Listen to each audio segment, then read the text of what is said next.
Hello and welcome to the Governors for Schools webinar on how to get involved with becoming a school governor. My name is Will Durham and I am the London team leader here at Governors for Schools. My colleague Adam Bolzano, who leads the national team, is with us and will be taking us through the majority of the session this afternoon. Both Adam and I have also been school governors for a number of years. Adam's been a governor at 2 primary schools in East London, while I currently serve as a co-chair at a large 3-form entry primary school in North London. So we will discuss our personal experiences as well as talking about the role in general. Personally, I love my role as a governor and hope you will come to love yours too in time should you decide to proceed. There are a few more rewarding things that I've had the pleasure to be involved with. And we're delighted to have you with us this afternoon. With school leaders, teachers and students all back in the classroom this week, it's a wonderful time to be thinking about how we can utilise our professional skills and natural enthusiasms to support them all. And there are a few more rewarding ways to do so than through school governance. We're running this webinar from our desk. Please do forgive any background noise our headsets may pick up. We have asked the team to keep this to a minimum for the duration of the session. I'll now hand you over to Adam, who will talk you through who we are as a charity, the role of school governance, and how we can help you settle into the role and develop your knowledge as quickly as possible. Thank you very much for that, Will. And yeah, I can just echo, I have found my role as a school governor over the last 5 years one of the most rewarding, exciting and interesting things that I think I've ever done. And without the experience of becoming a school governor, I don't think that I'd have been able to progress to where myself and Will are in terms of management positions within the organisation, because of the opportunities it gives to a different range of skills that you may not have opportunity to in your workplace. If you do have those experiences already, then you are in a better position to become a school governor, as you can make an immediate impact into the running of a school. So moving forward, just explain a bit about ourselves first. We've been in existence since 1999, and we work in partnership with private companies and large public organizations and small to medium-sized enterprises as well. That's where we try to get our governors from, those who have embarked on skilled or professional careers, as they have the skills that schools will need to help make sure that the school's running as efficiently as possible. And we're clear about the social impact that good quality governance can provide. And I've got an infographic on the next page, which will show what we feel the ripple effect of school governance can achieve. And we make our matches, like I've just mentioned, based on skill requirements from schools. So schools will register their vacancies with us, and then we go out to find people who closely match the requirements, and vice versa. So when you register with us, you'll have a skill profile, and then we'll go out to find a school that can easily make use of the skills and experiences you have. And we only work with state-funded schools at the moment. We don't work with independent schools, but state-funded schools range from nurseries to further education colleges, and also include your local authority maintained schools and your multi-academy trusts, which you may have heard about in the news, free schools, pupil referral units, and your Anglican and Catholic faith schools as well. So this is the infographic that I was mentioning in the last slide, and you may have seen our logo being a ball dropping and creating a ripple effect. And we think that strong governance, does lead to improved school performance. It does lead to children reaching their full potential, which will then lead to a productive work and happy adult life if they're able to get the education that all children deserve, and give them therefore the best opportunities available to them, and give them more choices as what they can do going through their work life. So move on to sort of what school governors do. So they have three key core functions, and the first one is to help set the strategic direction. So you're working as a team to set the school's aims and objectives, formulate policy and agree targets. So the strategic direction should be based on a range of evidence, including Ofsted reviews and led by qualitative internal school data. for example, the academic performance within the school. The second core function is to create robust accountability. So you've set your targets based on those Ofsted reviews, etc. And now you're putting in, you're supporting and challenging the school to ensure that those aims and objectives are achieved. The third core function is to ensure financial probity, and that means overseeing the school's budget to make sure the finances are managed effectively and to allow the school to meet its aims and objectives by having a financially solvent school.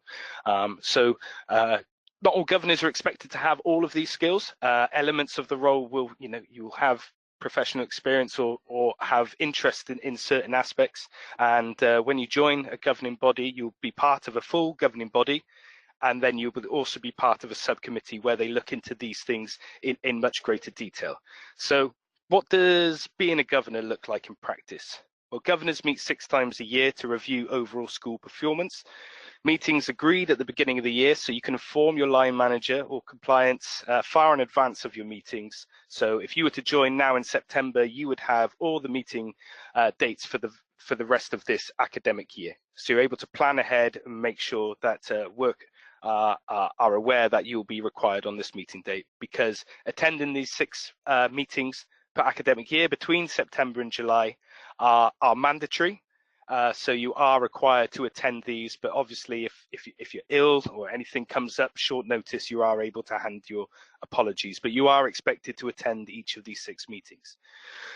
In addition to these 6 meetings, some working parties are set up, and attendance is based then on your availability. So for example, if there's a child exclusion panel, or if there's a HR dispute or a staff dispute, a small working party will be set up with a minimum of 3 governors, and that's then down to your availability to see if you'd be able to attend those and sit on those bodies. In my last 4 or 5 years of being a school governor, I've only had to attend a child exclusion panel on 1 occasion and a staff dispute on 1 occasion. However, each school is different, and you may have a school in certain areas where behaviour might be much more of an issue, or if there's increasing staff disputes or things like that. So the amount of time that you may be requested to attend some of this may differ. But generally, meetings are agenda driven. They're usually held in the evening, and they last for around 2 hours. These will be sent out to you. The agenda will be sent out to you a couple of weeks beforehand to allow you the time to go over, do any research, formulate questions prior to the meeting, so that your meeting then does last for only a couple of hours. And if you're not turning up we've all been in an occasion where we've turned up to meetings and no one's done the reading, and that then prolongs the meeting. So we do recommend strongly that you do all of your research and revisions prior to this meeting to ensure that they last a snappy 2 hours. So as you can see on the screen, we've got those 3 core functions, and we've got the other issues that could potentially come up where a working party might be set up, but those on the right hand side would be down to your own availability. So we're looking at what makes up a governing body, and you can see the various different types of stakeholders that are involved in governing bodies. You will always have a head teacher as part, and they will generally drive the majority of the meetings, because they will be reviewing performance and setting out their thoughts on why attendance and behaviour and things like that are where they're at. You'll obviously have parents sat on the governing body as well, and then you will have people from the local community, which will include yourself as co-opted or local authority governors, or local governing body members, or trustees in the academy section. And the chair will always be picked from the non-teaching members of the governing body. So how do schools benefit for having such a diverse stakeholders? Well, they have then access to a diverse and high-level talent pool from a range of sectors from outside of education. You've got to think that head teachers and teachers are educationalists first and foremost. They're not involved in marketing or human resources or in building maintenance or fundraising or in finance. They're not accountants, they're not solicitors, they're not surveyors, or they're not well versed necessarily in further or higher education. They might be they're experts in their sector, key stage 1, which would be primary school, key stage 1 and 2, and key stage 3 and 4, which would be secondary schools. And it's important to have that external perspective, challenging assumptions and suggesting improvements and innovation. Parents have naturally an emotional attachment to the school because they want the very best for their children going through it, and need other volunteers from outside the school with more impartial, objective views of what the issues may be going on. And if business and third sector organizations is truly serious with engagement with schools, then they should be looking to get senior leaders, line managers and young graduates looking to broaden their experiences within the management structure of schools and MATs. This is the workforce of tomorrow, and you want them to have the majority of skills needed to make an immediate impact in a new role without resource heavy, time and money development programs. So let's have a look. We've seen how the school benefits with their access to a wide range of talents. How would you as a school governor benefit? Well, we had a City of London Corporation do a study a few years ago, and it's came out that school governance is the best volunteering opportunity available to develop and hone new skills. It's a huge development opportunity, not for just getting involved in the local community or for giving something back, but in terms of the skills that you can gain in order to improve your own career prospects as well, and give you, non-executive director experience, because being a school governor as a co-opted local authority, local governing body, you would be, in a business sense, a non-executive director of that school. So that will also give you experience if you're looking for senior management or board level responsibilities in the future. You can, even the smallest primary school now has an allocation of over £1 million. So if you're not used to dealing with such large amounts of money, being a school governor will give you that opportunity. You'll be able to get involved in the project management of new construction projects. You're looking at policy review, creation and implementation of different school policies, and keeping up with latest statutes that come out from the Department for Education or from central government that would need to make sure that the schools in following these rules. One of the more recent ones is GDPR, as you may have all be aware of by now. That had quite serious implications for schools because of the range of data and safeguarding issues that may have arisen. You're looking at getting involved in performance management, because the head teacher will need to be appraised, and that is done by other governors. You can get involved in the interviewing and hiring of new senior staff. So again, if you are looking for that experience of recruiting people, this will give you a good example. You'll be able to lead a team. You'll be able to get leadership responsibilities within the governance structure, as the full governing body requires a chair, and each of the couple or 3 subcommittees that school house will have a chair and vice chair as well. So you'll be able to learn how to lead meetings if you don't have that experience, and if you do have those experiences already, you'll make sure that the meetings will run even smoother. So I'm just going to do a quick hold, just if anyone has any questions at this stage. Would you be able to either write them out to us, and we'll do our best to answer. We're about halfway through the presentation at the moment. Doesn't look like we're having any questions coming through at the moment, so I will continue.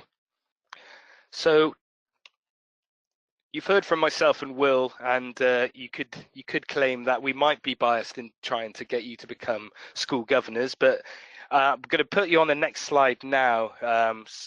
As part of our new Governor Stories campaign, which you may be able to see on our Twitter, Facebook pages and LinkedIn, that we've just launched yesterday, where we've gone and asked through 32 of our governors across the country for some of the reasons why they've become school governors, and the benefits that they may be gaining from it. as part of this overall programme, we've gone around governors in London, governors in Nottinghamshire, Manchester, the Southwest, the South Coast, where schools have all different challenges and different demographics, which makes the role increasingly more rewarding and interesting as you go around the country. So I really would recommend you visiting our Twitter, our Facebook page to have a look at some of these promotions, and we've actually got our brand new promotional video to show you at the end of the presentation. The next slide is really just to show you the two main types of governance that you can get involved in through Governors for Schools. That is a governor at a local authority maintained school, so the old schools that are managed by the council, and the new delegation where there's actually two levels of leadership within the Multi-Academy Trust, which you may have read about in the news recently. So there's two levels in Multi-Academy Trust. You've got the board level, trusteeship, where you could be responsible in these Multi-Academy Trusts for anywhere over 2 schools to the larger Multi-Academy Trusts, which have around 50 schools in their under their jurisdiction. Each of those schools within the Multi-Academy Trust will have a local governing body, and they will have a set scheme of delegations that are managed by the board, where your responsibilities may be slightly limited. For example, a local academy group, you can see in the pink highlighted, may have finance and human resources held at board level. So you won't be looking at budget management, and you may not get the opportunity to get involved with maybe senior leadership recruitment, but you will perhaps have an opportunity to get involved in more community-minded projects and experiences that way. Now, the traditional maintained schools, where the governing body is the legal overall executive authority. So the governing bodies within local authority maintained schools, the old council model, you are responsible as an entity for all of those 3 core functions that we mentioned at the start of the presentation. Whereas, again, just to reiterate, within the Multi-Academy Trust at board level, you'd have all of those responsibilities, but at local academy level, you may have some of the those experiences, responsibilities withheld at board level. So depending on what you would like to get involved in, if you wanted something maybe with like a little less responsibility, then we would recommend the local academy group. If you wanted something with a good level of responsibility, then would recommend a local authority governing body. But if you were looking for something a lot more challenging and a lot more potentially rewarding, where you're responsible for potentially up to 10,000 school children, then we'd recommend a trustee within a Multi-Academy Trust. So it's down to you and where you feel that your interests would lie, and we can find an opportunity for you that matches that very quickly. I've just seen some questions coming through. I know that will be answering these questions as we go along, so forgive me if I don't personally respond to the question that was put through on the chat. Just a few other things to mention around school governance. You are appointed for a 4-year term. As any other public office, it's a four-year appointment, but we do know that anything in life comes up. You know, you could have children, moving house, moving area, changing jobs, where you might not be able to continue the role. You are able to just put in your resignation, but we would kindly ask that if you could try and see out each academic year as it is. So seeing out a full year, that would be beneficial in terms of succession planning and continuity at the school. But we know that that can't always happen. Life does have a funny way of getting in the way of the best intentions. So that is governance in as brief of a nutshell as possible. We could talk for hours and hours and hours of about school governance. Next is, most importantly, is how do you become a governor through Governors for Schools? So we kindly ask you to fill out an online form, which should take anywhere between 15, 20, 25 minutes. What we'll include in this is a personal statement where we ask for about 150 words on the reasons why you'd like to get involved as a school governor. We then have a skill outline so you can state on various different employment practices, for example, finance, legal, HR, facilities management and things like that, where you feel that your skill level line. Don't worry if your skills background does not appear as one of the main ones. Schools are looking for more niche backgrounds all the time. A lot of the skills that you have are transferable. The vast majority of school governance does come down to the confidence just to be able to challenge the data that is set in front of you, and the training that we'll provide, that I'll move on to in just a second, will outline how we aid the transition into the role anyway. So back to the online form, we give you a opportunity to say how far you're willing to travel, the type of schools that you'd like to get involved in, and any school preferences, not only just type, but if you do have a school that you're very familiar with or have a connection to, we can contact them in the first instance. So we'll suggest, once we've received your application form, we suggest a match and manage your expectations realistically. For example, if you're interested in a college or a secondary school, just be aware that in certain areas, some areas, especially inner city secondary schools, there tends to be more of a waiting list where positions are oversubscribed, and you could be waiting anywhere up to a year, 2 years for a vacancy to become available at that particular school. So we do try to say, if you are open to more options, then the more options that will become available to you.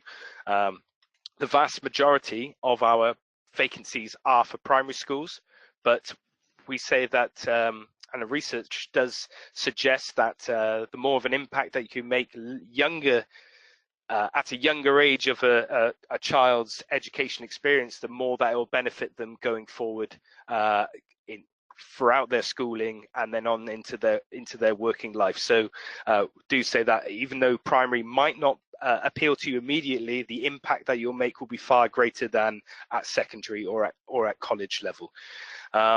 So once we've suggested your match in line with your personal preferences, hopefully, and we'll match you with a school which will benefit from your skills, then we'll arrange a meeting with the head and the chair. The meeting generally lasts for an hour on the school site, where you'll have a tour of the school, an opportunity to ask questions, and we'll send you an FAQ to help you prepare for those meetings as well.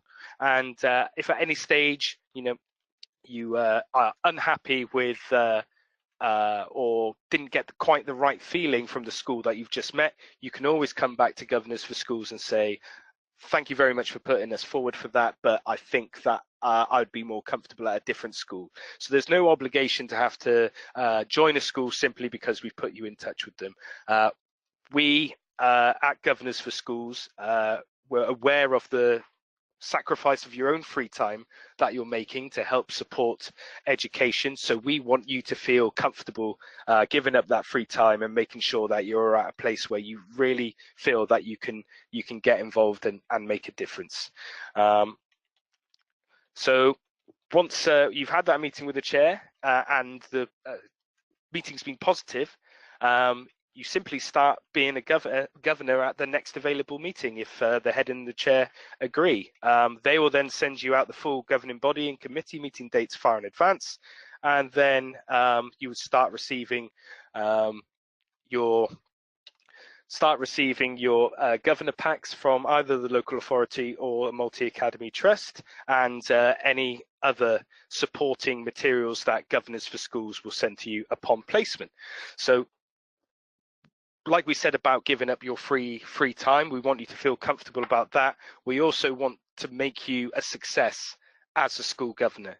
So we have developed a range of free training support via a suite of e-learning modules, which include a governor induction, introduction to finance within school, school improvement, and employability. So for any of you who work for maybe perhaps larger organizations that have academic programs, you can take them back to your school and offer them out to the children who are going through that. We also host a monthly Governor Network webinar where we choose a different topic within education, sometimes within governance, sometimes within the wider world of education, and we have a list of guest speakers that come and a range of materials designed for these to help, broaden your knowledge in the education sector. We also offer 6 months, 16 weeks, I believe. 16 weeks, it does say 6 months online support, but it is 16 weeks. I have been reliably informed that I was incorrect, and it is 6 months of free support that we get from our partner organisation, the Key for School Governors, and this is open to all governors that have been placed at a primary and secondary school that haven't used the Key in the past 2 preceding years. That is a fantastic online resource where and advice and guidance platform, which is very well recognized and highly recommended through governors throughout the governor community. So not only that, but your school that you join will also have training opportunities. The local authority provides training programs, and the Moat Academy Trust would also provide different training opportunities as well. So hopefully between ourselves, the Key, our e-learning, and the school that you join, you'll be well looked after in terms of induction and training and support. So that is it from us in terms of our presentation. What I'm going to put on now is our new video. So if we haven't been able to convince you, then hopefully some of our fantastic governors as part of our Governor Story promotion will be able to convince you yourself. If we don't have a well-educated workforce and people who are skillful at learning different things, we're not going to make a success as a country. I think being a school governor is one of the most fulfilling things I do. It's good for your resilience. It's good for your well-being. It's good for your existence. My favourite thing about being a governor is, I think, actually going into school and meeting some of the kids. The kids are so intelligent, and you don't realise that at that age they're already thinking about social issues.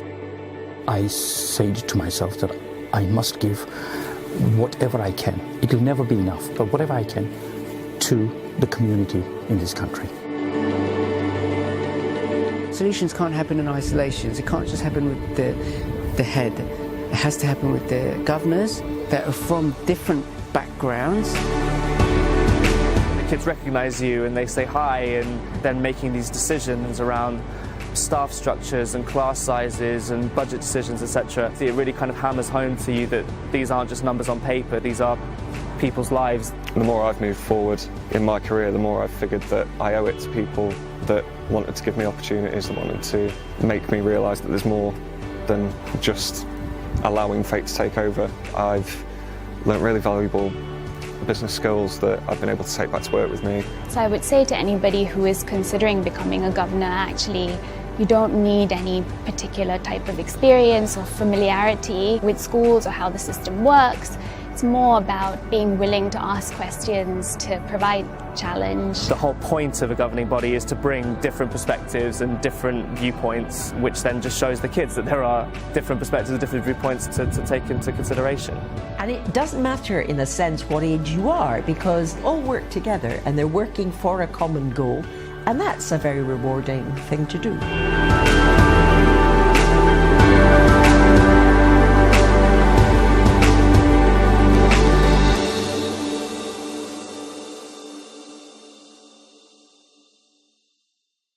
to the final page. If you do have any questions now, please type them out. I will read them out, and then I'll give either myself or William will answer to the very best of our ability any further questions. But thank you very much for your time this afternoon, and we really do hope that you will sign up, complete an application form, and we very much look forward to helping you find a school. Hi everyone, Will's back. Will Durham here again. The other thing that you can see is if you look at the handouts tab, you will see that all the slides that we've used today are included there, as well as a copy of our volunteer brochure, which just reiterates some of the information that Adam's spoken to you about this afternoon. Just to reiterate what Adam said, I really hope you enjoyed the webinar today. Please do feel free to get in contact with either of us. There are hundreds of schools across the country looking for new skill governors, just like yourselves, hopefully. So please do spread the word amongst your friends and networks if you think this is of interest to you. If this is of interest to you and to anyone else that you may know, either personally or through work. Teresa, so if you go on to the www.governorsforschools.org.uk website, our application form is online on the volunteers tab. So you go to volunteers and click apply. It will encourage you. It will ask you to set out to create a user account on the website, and then it will take you through the application form. As Adam said, it should take between 30 to 40 minutes of you to complete, and we use that as a basis for all the work that we do to match you with a school where you can have an immediate impact as a governor. Just in case anyone's chat function is not working, I'll read out the questions that we've already received. Will the slides be available afterwards? Yes, the slides are available. You can find them in the handouts tab on the webinar platform. I will also send them out to you via email. I've also had another question. Generally speaking, how many people are on a school board? School boards generally vary, but there's a minimum of each governing body will have a minimum of 7. As primary schools tend to have 7 and 9, secondary schools tend to have a few more governors than that. Received a really great question here from an ex-teacher saying, would my experience be too similar to teaching staff on governing bodies to be desirable to schools? Now, actually having this perspective is really valuable for the other governors that would be on a governing body. Having that experience of education would allow even greater challenge of the head teacher or of the senior staff that are on the governing body about performance, because they already know what they're looking for in terms of academic performance, whereas that's something that us as external from education had to learn on the job and maybe take a couple of months to get familiar with. So it's good to have previous education experience or external education experience to that school on a governing body. I've had another great question about accountability. So governing bodies have limited liability. Governors do not hold individual responsibility for their schools. Lots of training is provided through ourselves and through the local authorities and local academy trusts, where you might become a school governor. So we do know at board level, at trustees, though, you would be under sort of like charity law as well. So the level of liability is slightly greater at trustee level, board level, but you're still covered by director insurance, and every governor at a regular governing body within a local authority maintained sector is covered by governor insurance as well, and the school will take that out on your behalf. So do we have any more questions from the chat function? But if we don't, then we will let you go and enjoy the rest of your Tuesday evening. Again, we'd like to thank you very much for joining us today, and we sincerely hope that you apply, and we do look forward to helping you find a school. Thank you very much.